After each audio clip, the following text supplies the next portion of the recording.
akan belajar mengenai bagaimana benda-benda dapat mengalami perubahan. Benda-benda yang kita kenal dalam kehidupan sehari-hari seringkali mengalami perubahan.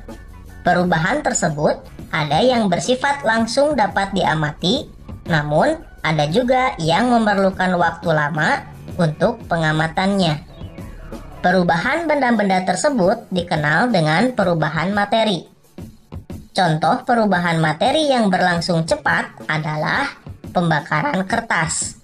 Contoh perubahan materi yang memerlukan waktu yang relatif lama ialah proses berkaratnya besi.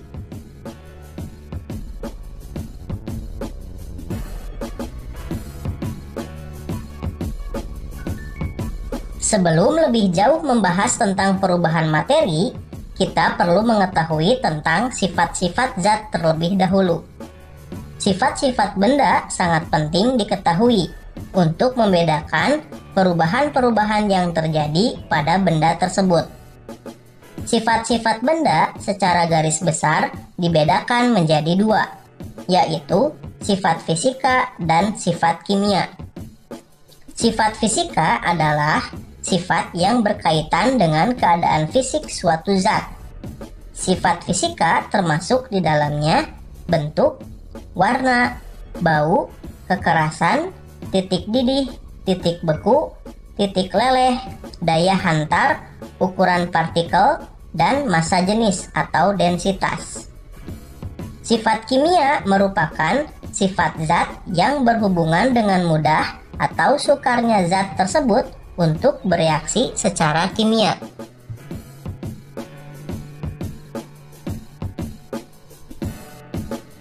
Perubahan suatu materi dapat berlangsung melalui dua cara, yaitu perubahan fisika dan perubahan kimia.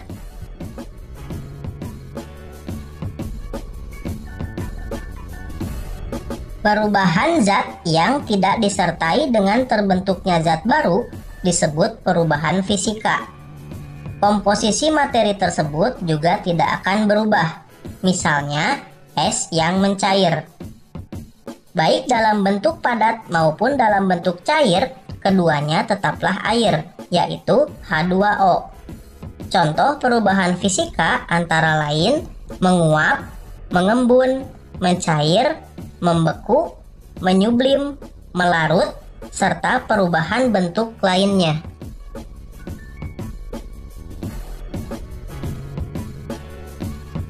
Perubahan kimia adalah perubahan zat yang dapat menghasilkan atau membentuk zat baru dengan sifat kimia yang berbeda dengan zat asalnya.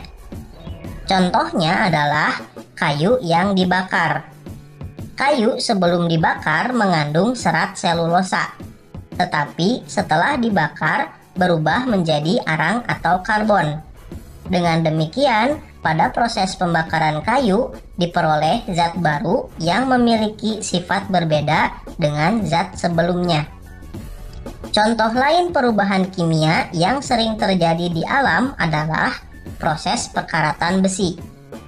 Besi sebelum berkarat merupakan unsur Fe, tetapi besi setelah berkarat berubah menjadi senyawa Fe2O3 NH2O.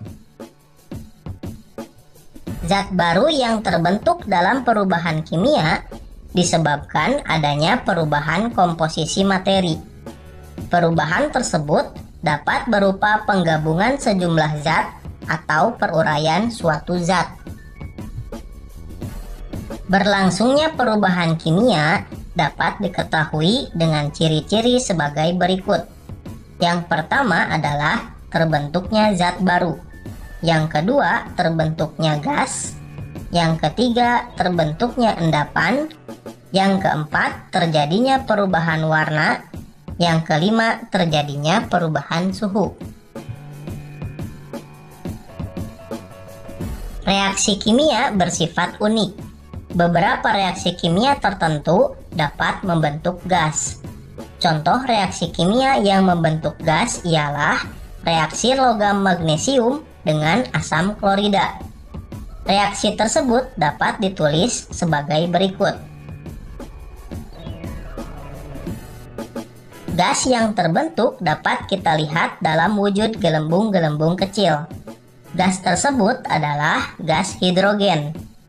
Contoh reaksi pembentukan gas yang lain adalah reaksi elektrolisis air menjadi gas hidrogen dan oksigen.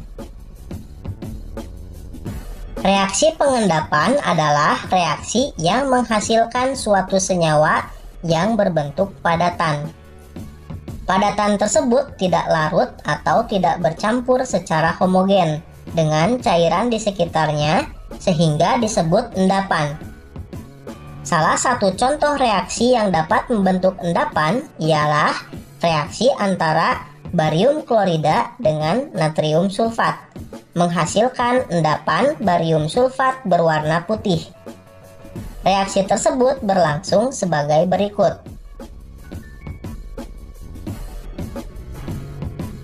Contoh reaksi pembentukan endapan yang lain adalah reaksi antara timbal nitrat dengan natrium iodida akan menghasilkan endapan timbal iodida yang berwarna kuning. Mengapa suatu reaksi kimia dapat menghasilkan warna yang berbeda? Ketika suatu reaksi kimia berlangsung, maka akan terjadi perubahan komposisi dan terbentuk zat baru yang mungkin memiliki warna yang berbeda. Contoh reaksi kimia yang memberikan warna yang khas adalah reaksi antara tembaga sulfat dengan air. Warna tembaga sulfat adalah putih. Apabila ditambahkan air, warnanya berubah menjadi biru. Warna biru tersebut adalah warna senyawa baru yang terbentuk, yaitu CuSO4 5H2O. Reaksi kimia disertai perubahan energi. Salah satu bentuk energi yang sering menyertai reaksi kimia adalah energi panas. Dengan demikian, terjadinya perubahan kimia akan ditandai dengan perubahan energi panas. Akibatnya, suhu hasil reaksi dapat menjadi lebih tinggi atau dapat menjadi lebih rendah daripada suhu pereaksinya. Berdasarkan penjelasan tentang perubahan fisika dan perubahan kimia, dapatkah kamu membedakan mana dari kejadian-kejadian berikut ini yang merupakan perubahan fisika atau perubahan kimia?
Terima kasih sudah menonton video ini. Jangan lupa untuk